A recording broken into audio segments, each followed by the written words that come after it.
Eh bien, bonsoir à tous. J'ai accepté cette invitation parce que je suis sur un quiproquo.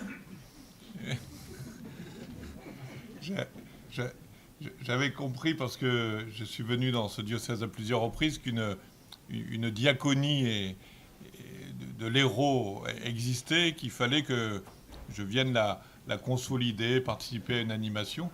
Et puis, en téléphonant dans les différents services du diocèse, les gens me disent, mais diaconie, Kesako, ça veut rien dire, on ne comprend pas de quoi vous parlez. Alors j'ai eu un moment de stress, de panique, hein. Non, mais je me suis trompé. Moi-même, je suis diacre permanent depuis 37 ans. Et pendant ma préparation, pendant mes études de théologie, j'ai fait des études avec de nombreux qui sont prêtres aussi aujourd'hui dans le diocèse, et certains même qui sont défunts, dont un de mes amis très proches, Guillaume Vaquier, qui m'a fait découvrir Montpellier. Et puis, au fil des années, avec la succession des évêques, je pense que la première fois que j'ai parlé de la diaconie, c'était avec monseigneur Cyprien Tourelle, qui était ici. Donc, parce que on parlait de créer une diaconie, c'était dans les années 60, 60, 75, 76 là-bas, hein. Et donc on avait échangé aussi avec lui. Euh, Quand Jean-Pierre Ricard était archevêque d'ici, comme je l'avais eu comme prof de théologie tout jeune, il m'avait dit, il faut que tu m'aides à mettre en route la diaconie dans l'Hérault. Alors j'étais venu ici, j'ai eu de nombreuses réunions. Je crois avoir connu plusieurs maisons diocésaines. J'étais à la fois au centre Saint-Guilhem, puis un endroit que c'est le Bayargues, n'est-ce pas? Voilà. Et on avait fait une réunion, et puis j'avais dit, mais si tu veux pas que ce soit que des réunions, il faut que tu fasses une réalisation concrète. Il avait joué le jeu, et finalement le diocèse avait investi dans l'acquisition de la halte solidarité. Et je me souviens de réunions à Bayargues, où il m'avait demandé d'arriver à convaincre le Secours catholique Saint-Vincent-de-Paul, la pastorale de la santé, de travailler ensemble. Parce que chacun voulait. Et bon, voilà. Et puis j'ai vu que vous aviez inauguré une chapelle, là, à Saint-Benoît-Labre. Donc, pour ça. Mais pour moi, cette halte solidarité était la première incarnation de la diaconie de l'Hérault. Et puis là, on me dit, mais non, c'est halte solidarité, ça n'a rien à voir avec la diaconie. J'ai dit, ah bon? Voilà. Et donc j'ai eu aussi de nombreuses congrégations religieuses, les petites sœurs de Jésus, les petites sœurs de Saint-François, qui sont venues au titre de la congrégation aider notre diocèse à animer la diaconie. Donc voilà, je retrouve Blandine, là, qui était à l'époque la secrétaire particulière de Monseigneur Barthes, l'évêque qui m'a ordonné et qui a fondé la diaconie. Alors pour moi, en venant ici dans l'Hérault et à Montpellier, j'étais persuadé d'arriver dans une terre où ce vocabulaire allait de soi. Et les animateurs qui ont de belles lettres de mission là, sur la solidarité et la diaconie m'ont dit, mais non, il faut quand même que tu en causes.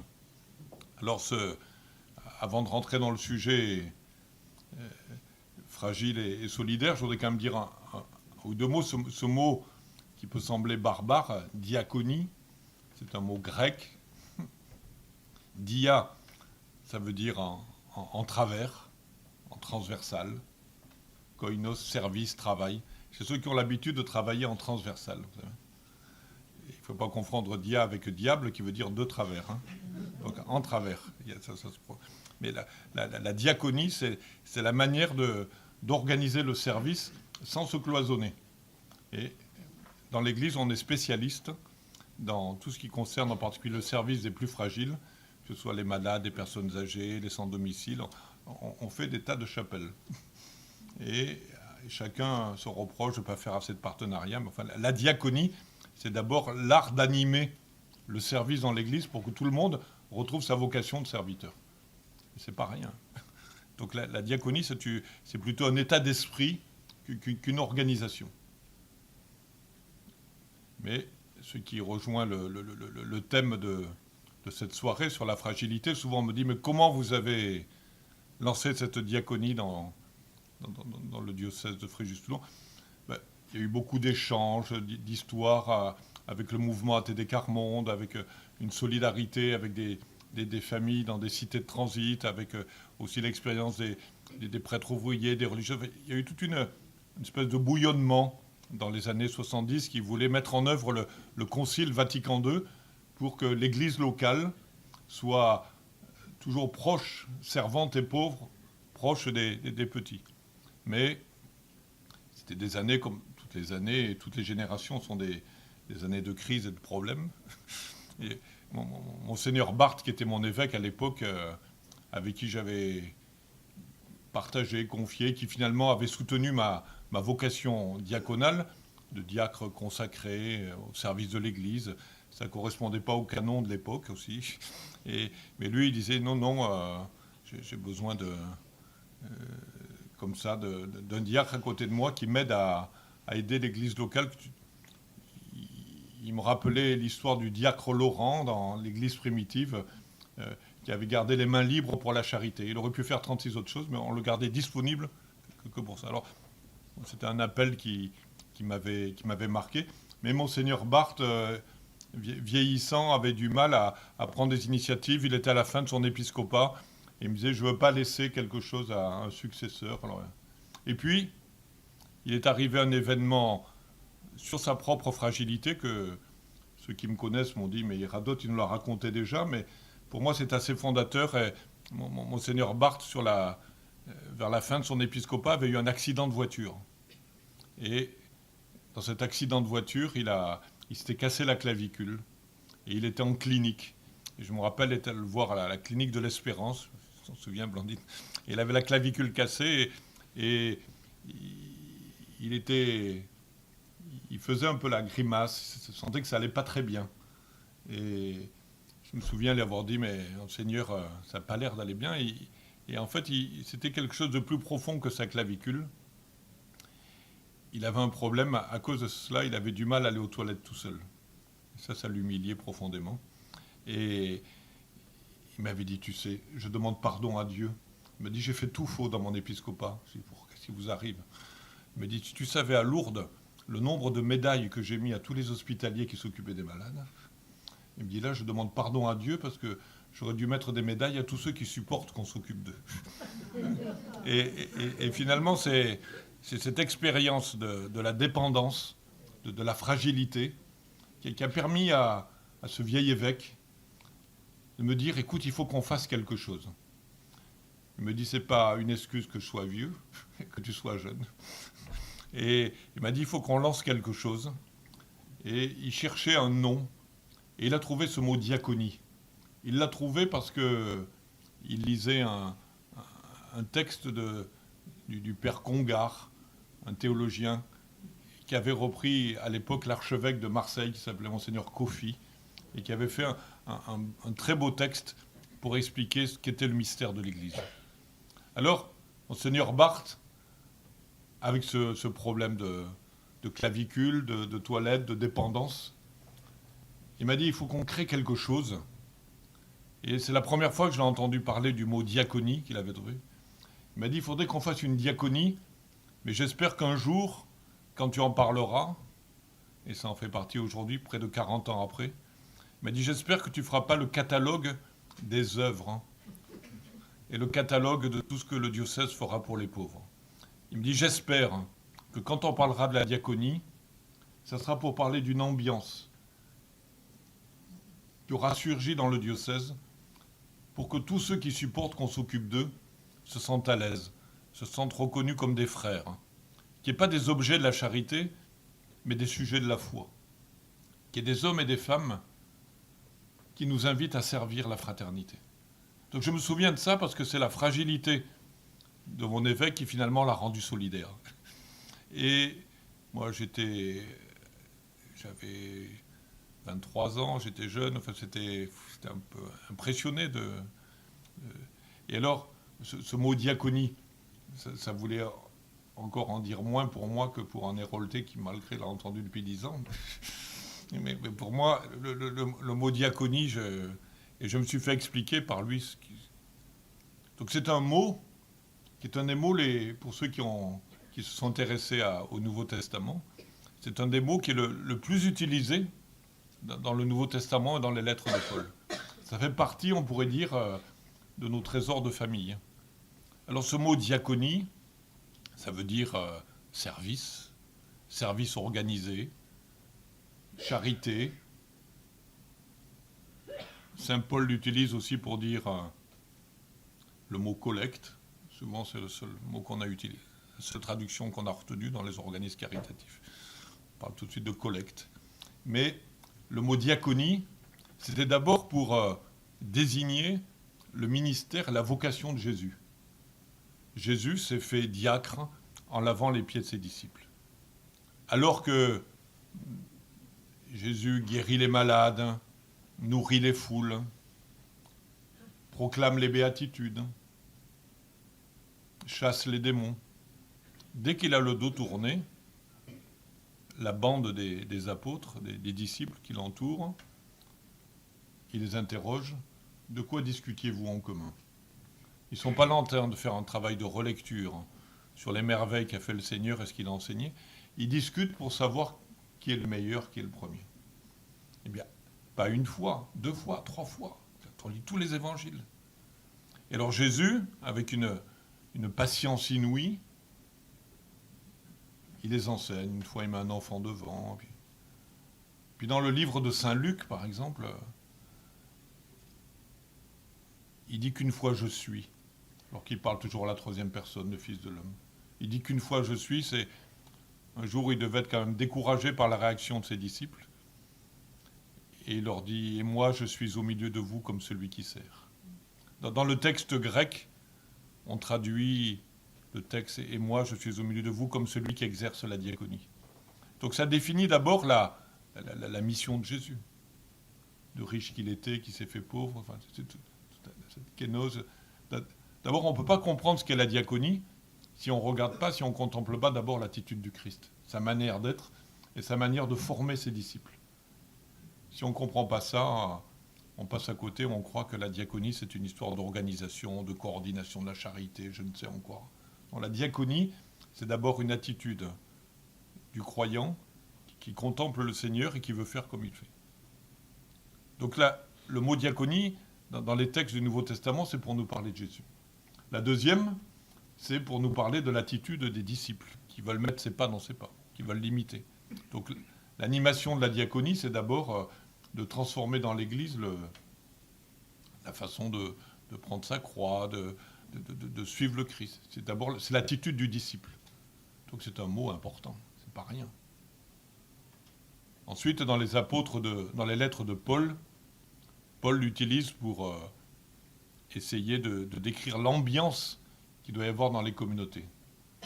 Ça reste aujourd'hui d'actualité. Pour décrire la diaconie, il dit « rivalisez d'estime mutuelle. N'éteignez pas l'élan de votre générosité. » Tout c'est considérer les autres comme plus méritants que vous-même. Ces paroles de déclaration de la diaconie, j'aurais beau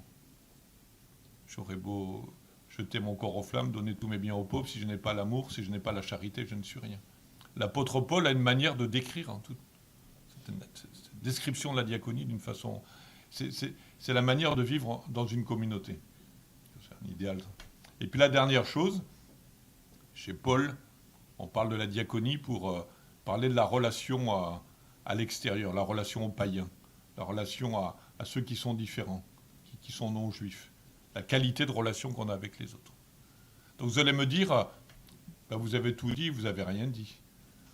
Vous allez me dire que la diaconie, c'est tout. Oui, la diaconie, c'est un parfum d'évangile. Mais cette diaconie, elle est tellement exigeante, en termes d'exigence de vie, d'exigence de disciples, que dans l'histoire de l'Église, il y a eu, pour être un peu caricatural, 4 points d'arrêt où la diaconie a toujours été mise à l'épreuve. Et ces 4 points, ces 4 frontières sur lesquelles, si l'Église n'honore pas ces 4 défis, elle n'est pas crédible. Et elle se nie elle-même.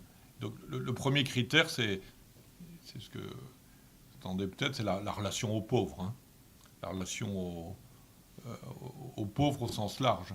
Les malades, les pauvres, les précaires, les les sans-respect, les sans-toit, les sans-travail, enfin, toute cette...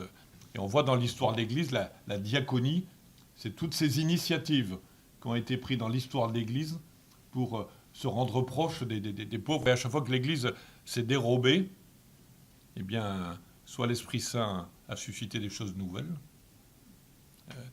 soit elle n'était plus crédible. Et les diacres eux-mêmes, dans l'Église primitive, étaient chargés de l'animation de la diaconie, du service des pauvres, du jour où ils ont pensé simplement, en particulier à Rome, à faire que les beaux à côté de l'évêque de Rome, à faire les hommes politiques, les gestionnaires de... Eh bien, ils ont laissé tomber les pauvres, les lépreux, les réfugiés.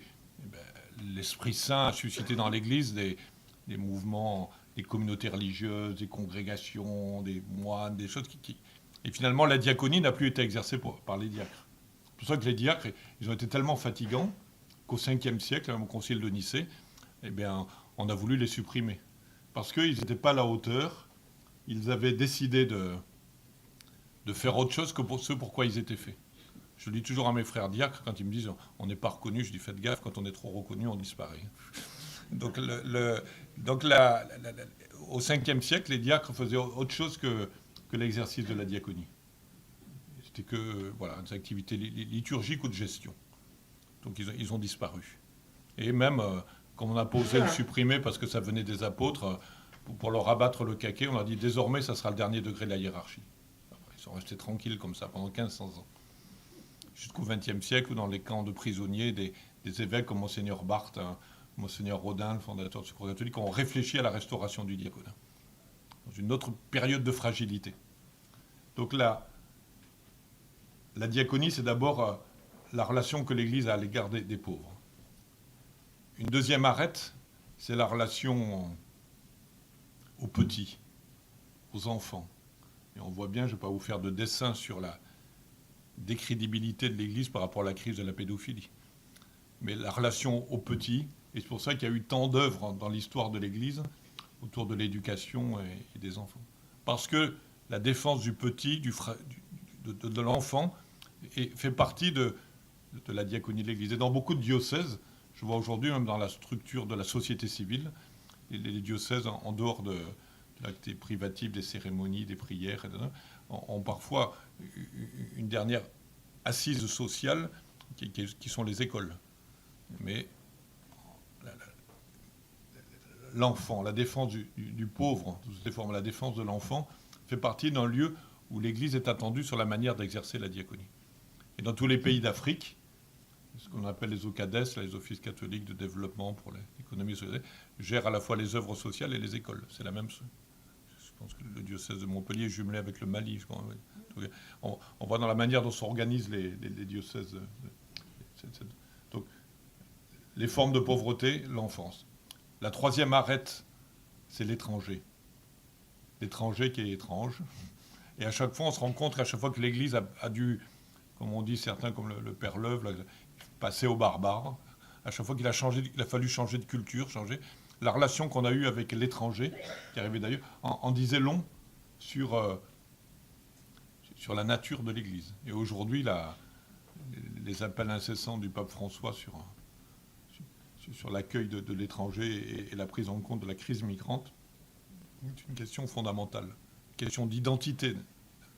Et puis là, la quatrième arête, c'est l'ennemi.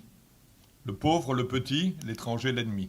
C'est les 4 lieux sur lesquels l'Église ne peut pas se dérober, où la diaconie est mise au défi de gestes et de paroles. Pas simplement de paroles, mais de gestes. Et pas que de gestes et des paroles. Et toute l'histoire de l'Église a été structurée par ces 4. L'ennemi, moi, quand j'étais jeune, avant d'être diacre, c'était plutôt l'athée, le marxiste. Aujourd'hui, c'est le musulman, souvent.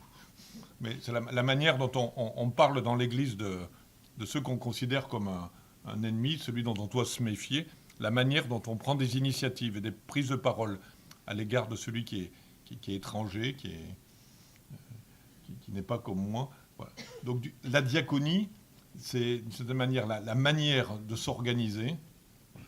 Et l'Église, dans sa façon d'être, elle est à la fois de gestes et de paroles. et dans sa manière d'être, elle pose toujours des actes qui sont des actes signifiants. Il y a eu des périodes de l'Église où les actes n'étaient plus seulement signifiants, ils étaient devenus trop gros. Et c'est tout le débat des congrégations dans les années 70 qui avait monté des institutions où il a fallu professionnaliser.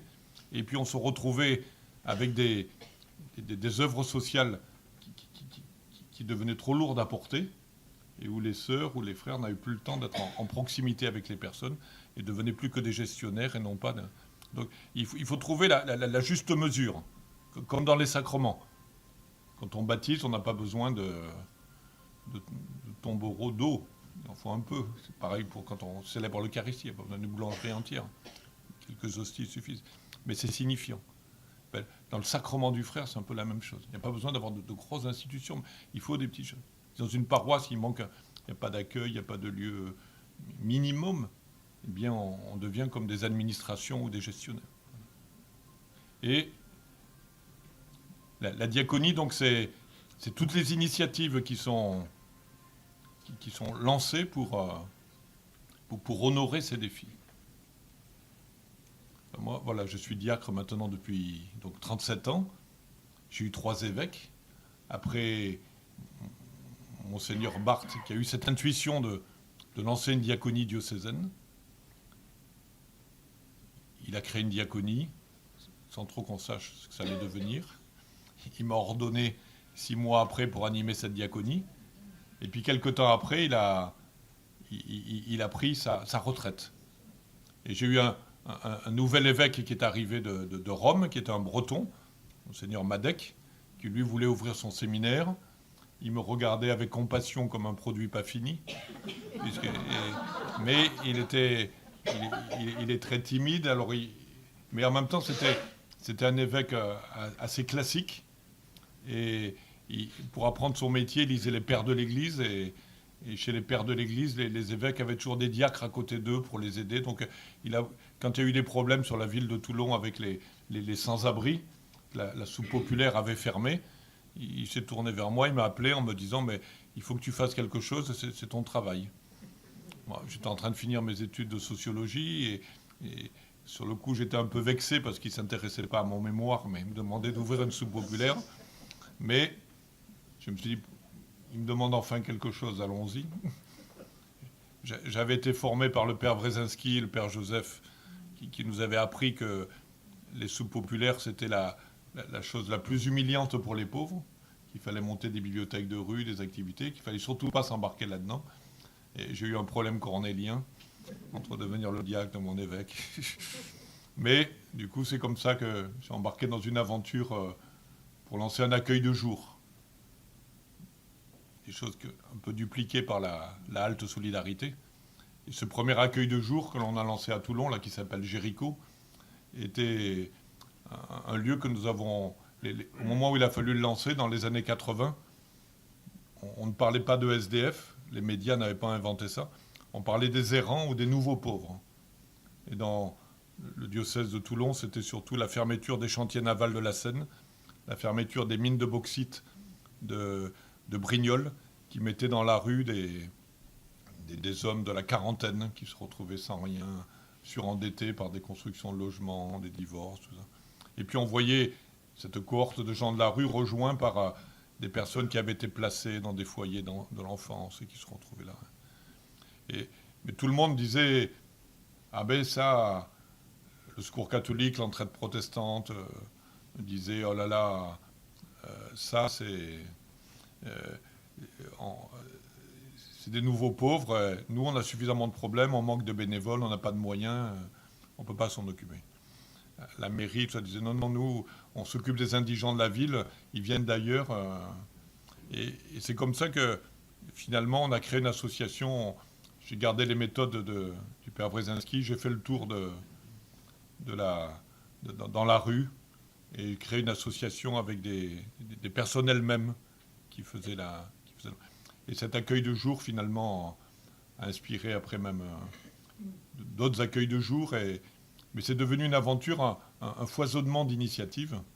Et Monseigneur Madec, pour lui, la diaconie, il était pragmatique. Alors, dès qu'il y avait un problème dans une paroisse d'hébergement ou dans un quartier, une congrégation qui qui étaient présentes dans la cité. Vous savez, les sœurs, toujours, elles vous disent, nous, on fait que de la présence, mais quand elles sont là, très vite, à partir d'elles, dans le sillage, il y a des groupes de couture, d'alphabétisation qui démarrent.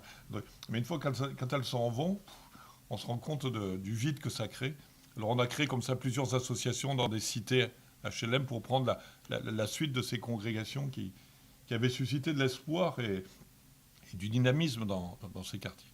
Et donc souvent sur Amadec, la diaconie dans le Var s'est organisée aussi comme un tissu associatif qui a créé tout un ensemble d'initiatives. Peut-être aujourd'hui trop gros parce que chez nous, actuellement dans le Var, c'est 40 maisons sur l'ensemble du diocèse en tout genre. Mais la plus grosse difficulté, c'est toujours de rendre les plus pauvres partie prenante, de garder cet esprit d'ambiance et de ne pas devenir des gestionnaires du social, des gens qui entretiennent l'exclusion. C'est compliqué ça, parce qu'on dérape vite. Et puis, de rester lié à l'Église.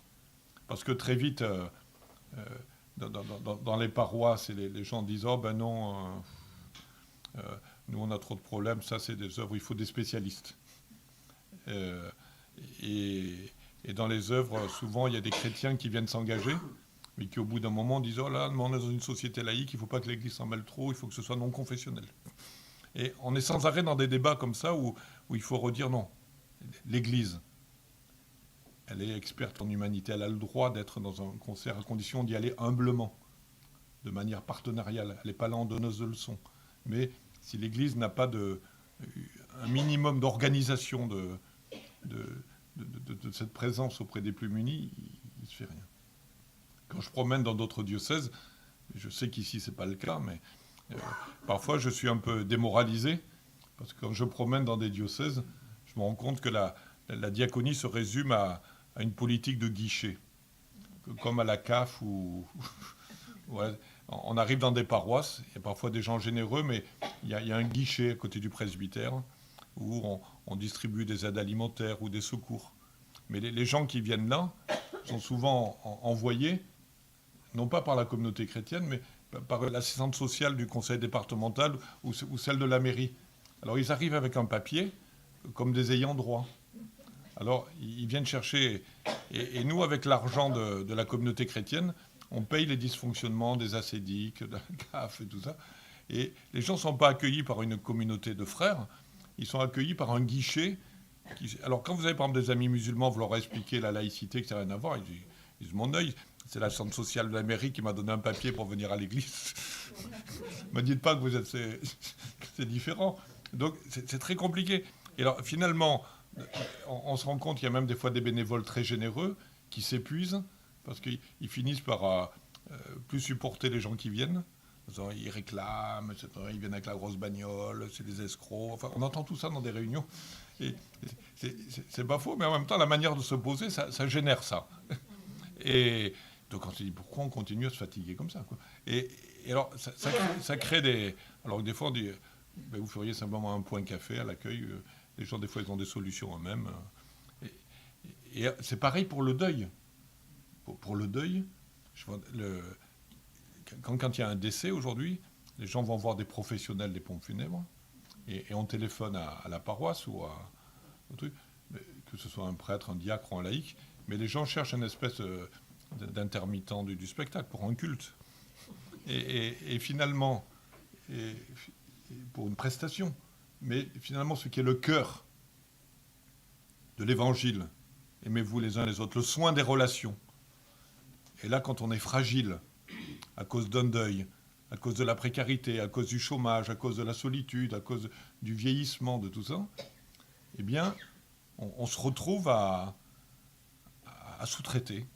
Et l'Église, elle n'est pas présente, comme disent certains, dans son cœur de métier, qui est simplement le soin des relations. Et ça, c'est absurde. C'est pour ça qu'aujourd'hui, on reparle de diaconie. On reparle de diaconie, c'est pas pour reprendre des vieux mots, aller faire des vides-greniers, mais c'est parce que c'est pour essayer à nouveau frais de se reposer la question de l'attention aux plus fragiles et l'attention de la solidarité en associant les plus fragiles. Ça, c'est pour ça que c'est à nouveau frais. Alors, souvent, c'est les églises du Sud qui nous enseignent. Parce que nous, on fonctionne un peu comme au 19e siècle. Et parfois, on n'a pas fait, au moment du Concile Vatican II, on n'a pas fait l'aggiornamento de la charité. On l'a fait pour la liturgie, et encore, on l'a fait pour la parole de Dieu. Mais pour la charité, on a continué des modes avec une main au-dessus de l'autre. Et ça, c'est créer des communautés fraternelles avec les plus démunis. Il y a quelque chose qui a besoin, ce que le pape appelle une conversion pastorale. Cette conversion pastorale, elle est aujourd'hui vitale et indispensable. Alors, ce qui nous a le plus étonné, c'est le pape Benoît. Là. Quand Joseph Ratzinger s'est trouvé pape, on s'est dit, mais qu'est-ce qui va nous sortir? On avait peur, certains, de sa première encyclique. C'était le gardien de la foi. Et puis, il était tellement bien gardien de la foi qu'il a sa première encyclique, c'est Deus Caritas Est, Dieu est amour. Et finalement, il a fait une encyclique sur la charité, sur l'amour. Et son deuxième chapitre, c'est sur la diaconie. Et c'est lui qui écrit, à la fin de son encyclique, qu'il faut restaurer des diaconies dans toutes les communautés monastiques, tous les diocèses. Et à ce moment-là, dans mon diocèse de Fréjus-Toulon, on a eu des tas de visiteurs qui arrivaient de partout. J'ai un évêque aujourd'hui qui est mon troisième évêque, la Dominique Rey, qui est international. Alors à chaque fois, quand on a des tas de visites du monde entier, de gens qui viennent et disaient, mais comment vous avez fait pour monter la diaconie? Vous êtes la première diaconie en Europe. Et alors, on ne savait pas. Et c'est grâce à cette exhortation finalement du pape Benoît XVI que par moment, mon évêque me dit, oui, tu peux aller dans d'autres diocèses pour parler, pour que notre expérience puisse aider d'autres à faire le choix. Mais pour qu'il y ait une diaconie, il faut non seulement un ensemble d'initiatives, mais il faut une volonté épiscopale, Seigneur. Il faut qu'elle soit affirmée, très, très claire. Et je vois plusieurs évêques maintenant, officiellement, on dit à l'occasion d'une célébration, certains l'ont fait pendant l'année de la miséricorde, en disant, j'institue dans mon diocèse une diaconie diocésaine. Et cette diaconie, elle a pour mission de redonner un nouveau souffle à la charité, et dans les différentes pastorales qu'on appelle la pastorale de la santé, la pastorale de la solidarité, la pastorale des prisons, des migrants, tout ça, essayer de redonner un nouveau souffle, que les gens apprennent à travailler ensemble, et à faire église, à servir le frère, et qu'on ne soit pas là simplement des gestionnaires. Alors c'est une petite révolution, mais qui demande d'accepter d'abord d'assumer nos fragilités. Et d'une certaine manière, c'est au moment où dans l'Église, on a de moins en moins d'effectifs, on a de moins en moins de bras, que finalement la fragilité nous pousse à devenir solidaires. C'est pour ça que j'ai accepté cette soirée en me disant, mais finalement, c'est au moment où on a l'impression d'avoir le moins de moyens, on dit, bah, on a des problèmes de fouet, qu'on a des problèmes de permanents, et bien oui, mais c'est là où on peut lancer des initiatives. Le terrain est prêt pour la créativité. Quand j'étais jeune, j'ai été beaucoup marqué aussi par le concile des jeunes de Thésée, par le frère Roger Schutz, là. Et je me rappelle, le frère Roger, il avait une expression, il disait « la pauvreté des moyens crée l'imagination ». Voilà, je pense que c'est une... et le frère Roger, c'est peut-être celui qui m'avait impressionné, même dans ma vocation diaconale. En allant à Thésée, je me rendais compte qu'il présidait rarement la Sainte Seine. Alors je me disais qu'il est pasteur, celui-là, pourquoi il préside? Et j'avais interrogé, on disait pourquoi? Et il m'a dit, ah ben tu sais, ici à Thésée, on a l'impression, quand on écoute les cantiques, les chants, que la communion, la réconciliation est créée. Et on finirait par croire que l'unité est réalisée. Il m'a dit, mais elle ne l'est pas vraiment, elle est à faire. Alors il me dit, il faut que dans l'Eucharistie, on puisse voir des hommes qui ostensiblement ne président pas la Sainte Seine ni l'Eucharistie. Et souvent j'y pense comme diacre quand je suis à l'autel, à côté du prêtre ou de l'évêque, de dire, ben oui, c'est pas encore fait, même dans la relation avec les plus pauvres. Et dans mon ministère liturgique, je le dis à frère diacre, il y a deux moments dans la liturgie que j'aime beaucoup parce que ça signifie la diaconie dans l'Eucharistie. C'est quand j'élève la coupe à côté du prêtre sans rien dire, en silence. Je dis toujours au diacre, il faut accepter que vous allez me dire à quoi on sert. Ben, je dis, on ne sert à rien. Comme il y a des tas de gens dans leur vie qui disent à quoi je sers. Et ben, on est en communion avec tous ces gens qui se demandent à quoi ils servent. Et puis il y a des moments, quand on élève la coupe, eh ben, il faut la lever en silence.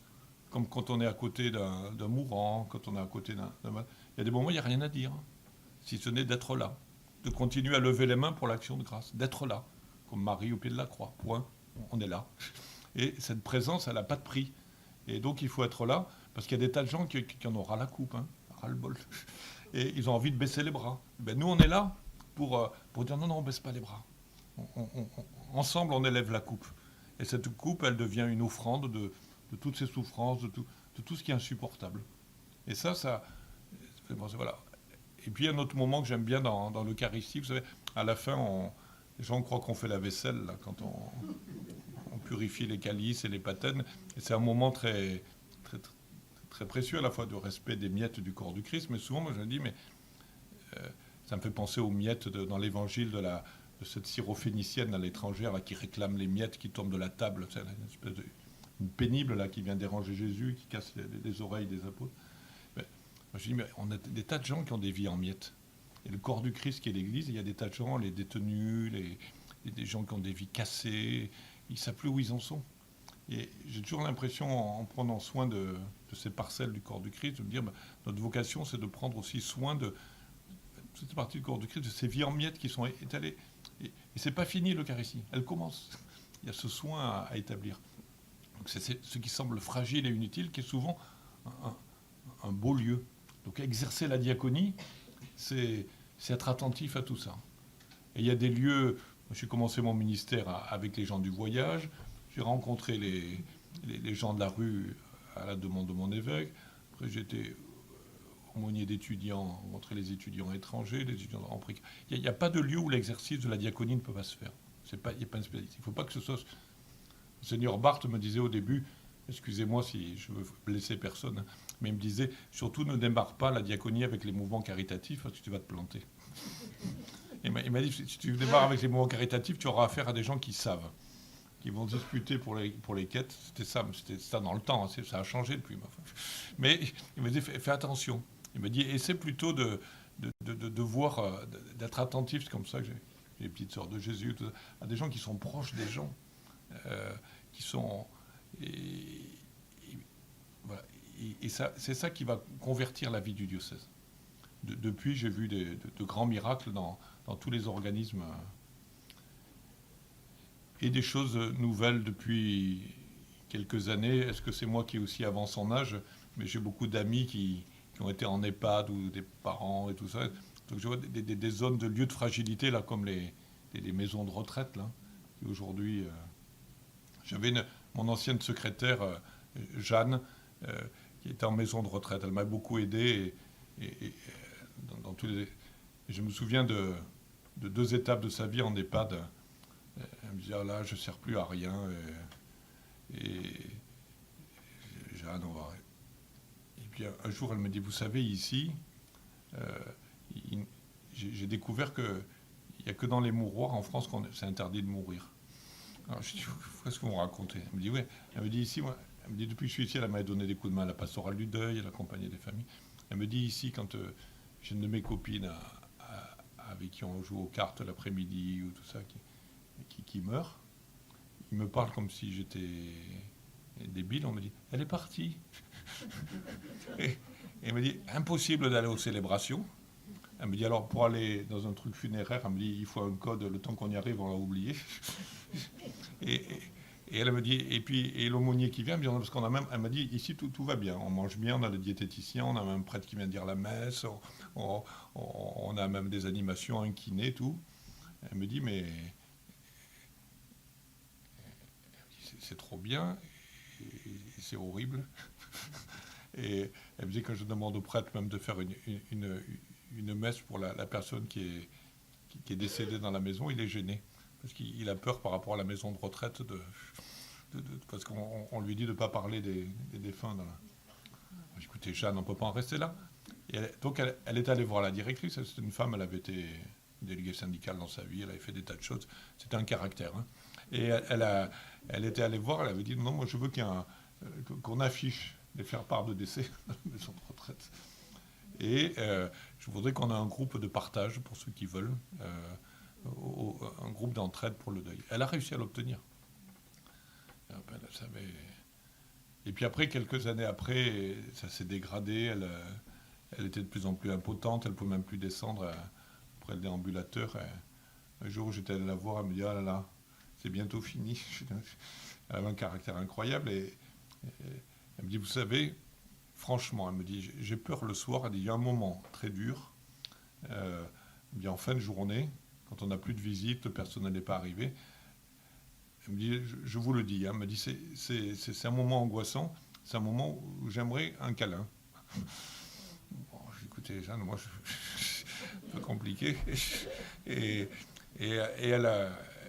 J'ai dit: mais qu'est-ce que ça vous a... Elle me dit: mais j'ai prié, j'ai cherché. Et elle me dit: je suis encore dans la diaconie. J'ai dit: au contraire, vous êtes encore une animatrice de la diaconie ici. Et alors elle a eu l'idée. Elle m'a dit: puisque je peux bouger qu'à mon étage. Elle m'a dit: bah, le soir, à ce moment-là, je vais aller dans les différentes chambres pour souhaiter le bonsoir et faire la bise à celles qui veulent. Et j'ai écouté: mais c'est génial, c'est ça qui veut. J'ai dit: c'est ça la diaconie, vous continuez, vous êtes envoyé en mission. Elle m'a dit: oui, mais je suis envoyé en mission, il faut que ce soit officiel. Et alors, j'ai appelé l'aumônier. Il me dit: ah, t'as toujours des idées. Je dis: écoute, tu veux que l'évangile de Jésus vive dans cette maison. Voilà, tu as une des mamies là qui veut être responsable de ça dans son étage. Alors elle m'a dit: je te donne délégation. Donc du coup, on a fait une petite célébration. J'ai appelé, il y avait une infirmière qui avait accepté, qui était, je vous le sais, qui était employée, une chrétienne, qui fréquentait la cathédrale, et puis les gens du service évangélique des malades. On était 5-6. On a fait une petite célébration dans la maison de retraite. J'ai mis mon homme, mon étole. J'ai pris le livre des bénédictions.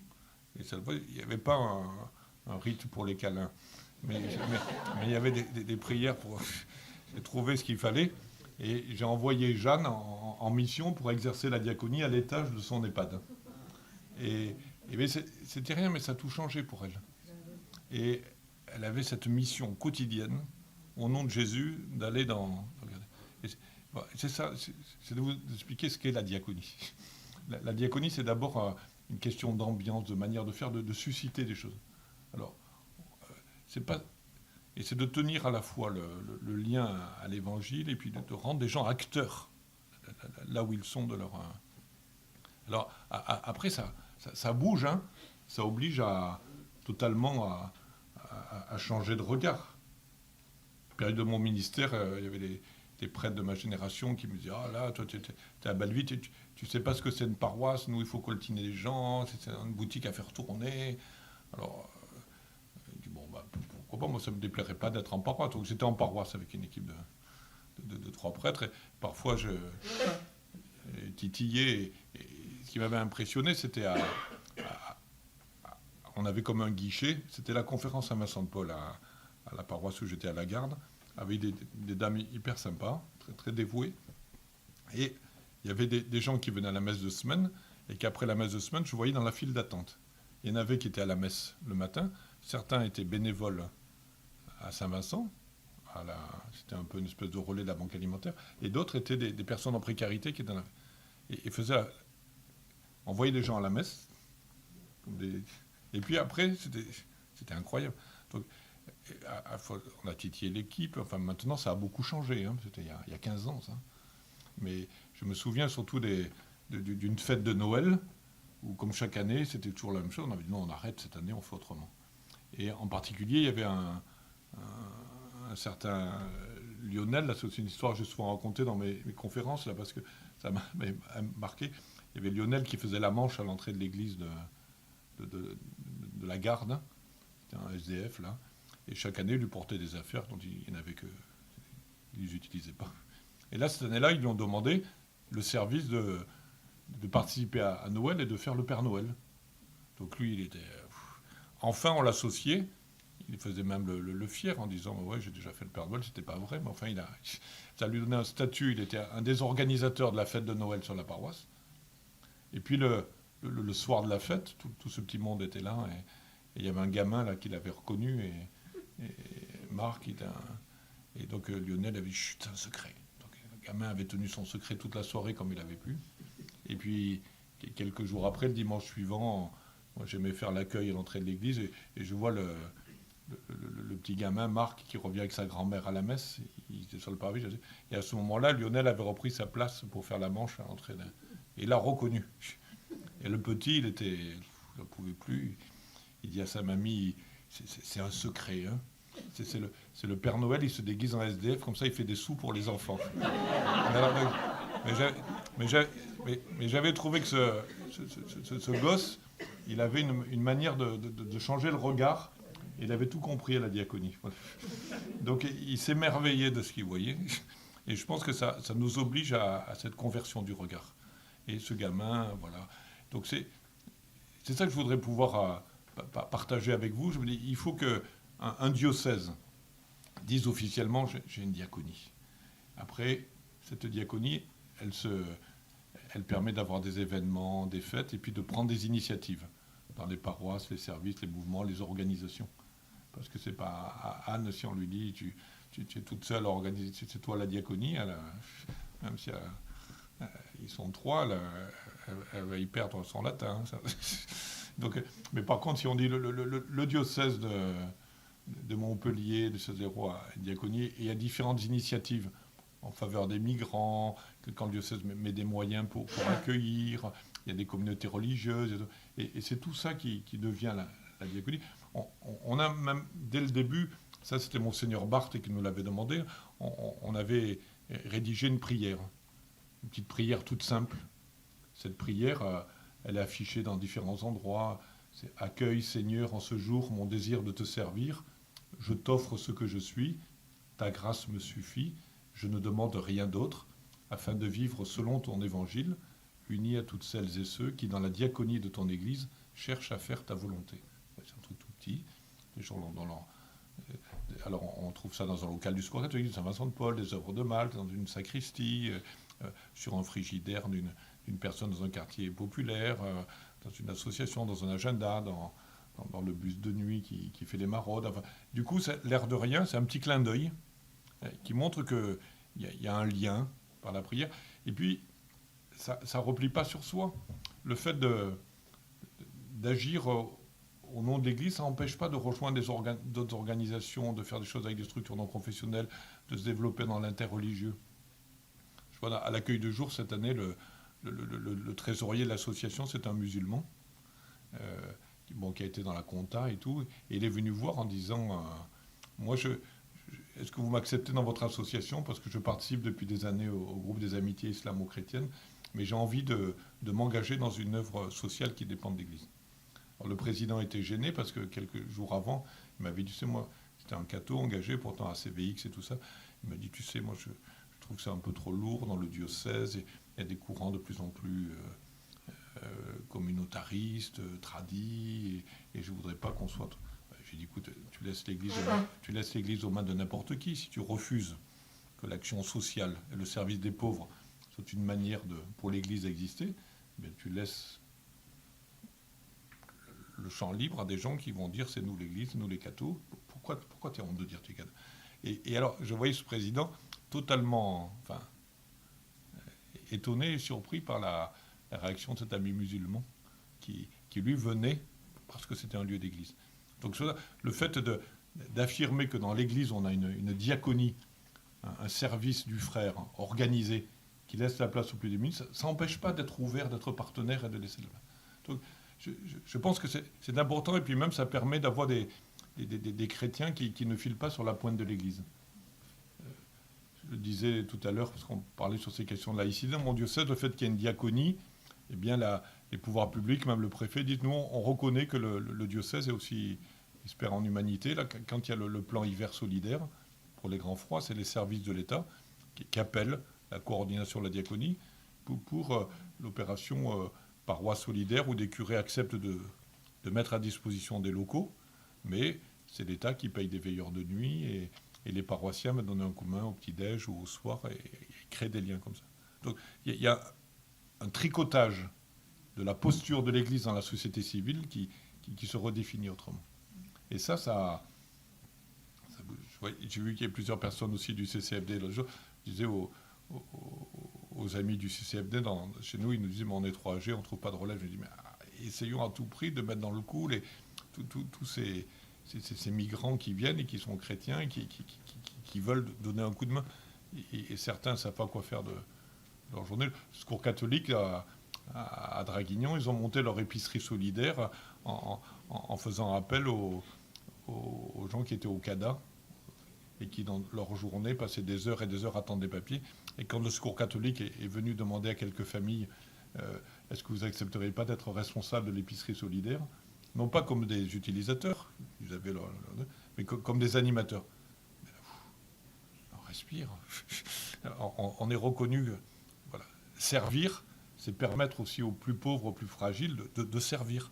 Permettre à Jeanne dans son EHPAD d'être servante, ça lui révèle toute sa force et sa dignité. Permettre à un migrant de se mettre au service des autres,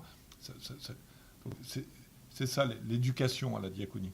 C'est un peu ça que pour ça que j'ai accepté aussi de venir aussi plaider la cause à nouveau et vous dire vous avez tout dans ce diocèse. Et puis il faut pour manifester cette sollicitude de l'Église pour les plus fragiles et les plus pauvres. Alors, les questions d'organisation et d'argent, c'est compliqué, mais je dis, on finit toujours par quand même à régler ce genre de problème dans l'Église. On arrive à... Mais après, quand on veut rien faire, on trouve toujours des excuses. Et quand on veut avancer, on trouve des idées. Donc c'est pour ça que il me semble que c'est... Je vous rappelais, parce que c'est finalement...